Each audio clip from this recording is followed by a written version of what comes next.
തെരഞ്ഞെടുപ്പ് കമ്മീഷന്റെ അധികാരം കുറയുന്ന നടപടിക്രമങ്ങളാണ് സുപ്രീം കോടതി കൈക്കൊള്ളുന്നത്. സുപ്രീം കോടതി പ്രത്യേക ബെഞ്ച് തയ്യാറാക്കി തെരഞ്ഞെടുപ്പുമായി ബന്ധപ്പെട്ട പരാതികൾ കേൾക്കുന്നതിനോടൊപ്പം തന്നെ തെരഞ്ഞെടുപ്പിൽ പ്രധാനപ്പെട്ട റോൾ വഹിക്കാൻ കൂടി തയ്യാറെടുക്കുകയാണ്. കൃത്യമായി കാര്യങ്ങൾ ചെയ്യുന്നില്ല. അത് ജ്ഞാനേഷ് കുമാറിനെതിരെ ഇന്നും ഇന്നലെ തുടങ്ങിയ ആരോപണമല്ല. ജ്ഞാനേഷ് ആ സ്ഥാനത്തേക്ക് എത്തിയ നിമിഷം മുതൽ തന്നെ പ്രതിപക്ഷ നേതാവായ രാഹുൽ ഗാന്ധി ബഹളമുണ്ടാക്കാൻ തുടങ്ങിയതാണ്.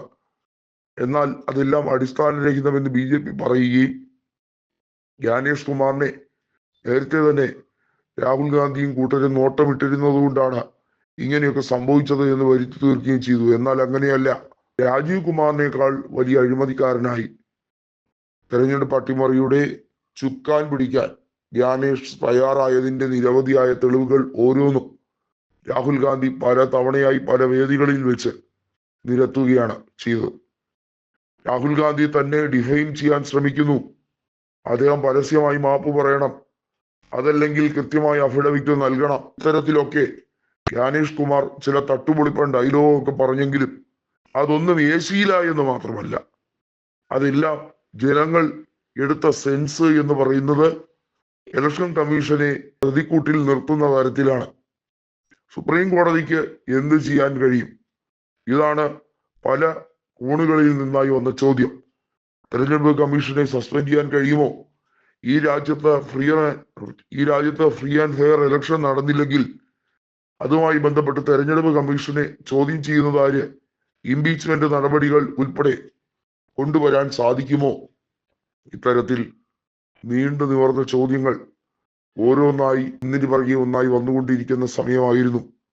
ഇപ്പോഴിത് ആ ചോദ്യങ്ങൾക്കെല്ലാം വളരെ വ്യക്തമായൊരു ഉത്തരം ലഭിച്ചിരിക്കുകയാണ്. അതായത് ബീഹാർ തെരഞ്ഞെടുപ്പ് മാത്രമല്ല, ഇനി അങ്ങോട്ട് നടക്കുന്ന നിയമസഭാ തെരഞ്ഞെടുപ്പുകളിൽ മുഴുവനായി, അതായത് ലോക്കൽ തെരഞ്ഞെടുപ്പുകൾ ഒഴികെ ദേശീയ തെരഞ്ഞെടുപ്പ് കമ്മീഷന്റെ കീഴിൽ വരുന്ന എല്ലാ ഇലക്ഷനുകളും, ബൈ ഇലക്ഷനുകൾ ഉൾപ്പെടെ അസംബ്ലി ഇലക്ഷനും അതുപോലെ തന്നെ ലോക്സഭാ തെരഞ്ഞെടുപ്പിലും എല്ലാം സുപ്രീം കോടതിയുടെ മേൽനോട്ടവും സുപ്രീം കോടതിയുടെ അധികാരവും പ്രത്യേകമായി ഉപയോഗിക്കാൻ തന്നെ BR ഗവായി ഉത്തരവിടുന്ന തരത്തിലേക്ക് കാര്യങ്ങൾ എത്തുകയാണ്. ദ്രൗപദി മുർമു പല കാര്യങ്ങളിലും സുപ്രീം കോടതിയുടെ പരമാധികാരവുമായി ബന്ധപ്പെട്ട് വിവാദമുണ്ടാക്കുകയും അതിനെ ഏറ്റുപിടിക്കാൻ BJP മന്ത്രിസഭയും അതുപോലെ തന്നെ ഈ വിഷയത്തിൽ സംഘപരിവാറിന്റെ അജണ്ടയും വളരെ വ്യക്തമായി തെളിയുകയായിരുന്നു.